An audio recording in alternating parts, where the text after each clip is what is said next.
Does water bath meat taste funky like pressure can meat? It's Jen again. I have this question, and I actually am very excited to answer this. You see, a lot of people have misconceptions about me or rebel canners or the Amish in general. They say we want to steer away from the government, we're anti government, so that's why we don't use a pressure canner, which doesn't make any sense because it's just pressure canning. It's not that serious.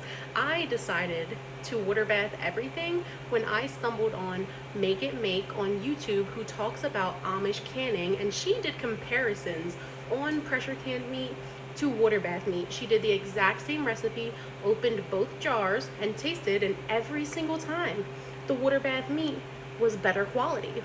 Now, of course, I don't have a pressure canner. I've never pressure canned in my life. I haven't tasted pressure canned meat, so I can't give you my opinion on that.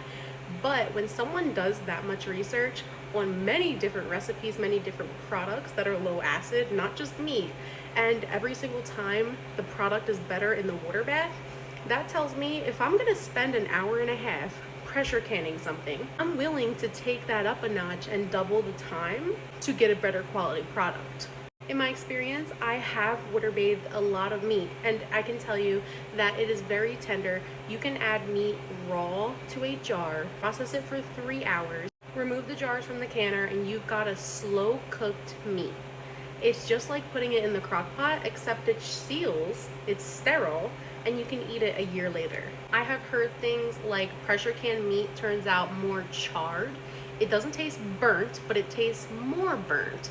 That's what I've heard from other canners who've done the comparisons. I'm in no way, shape, or form against pressure canning.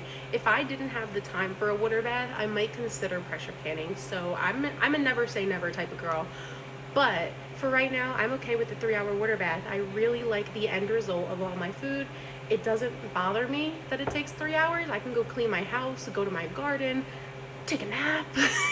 And a lot of people have told me, because a lot of my friends use pressure canners, they say, well, Jen, I mean, to be honest, the time isn't that big of a deal because once you get the pressure canner up to temp and then you bring it back down or whatever y'all be doing, it's damn near 3 hours anyway.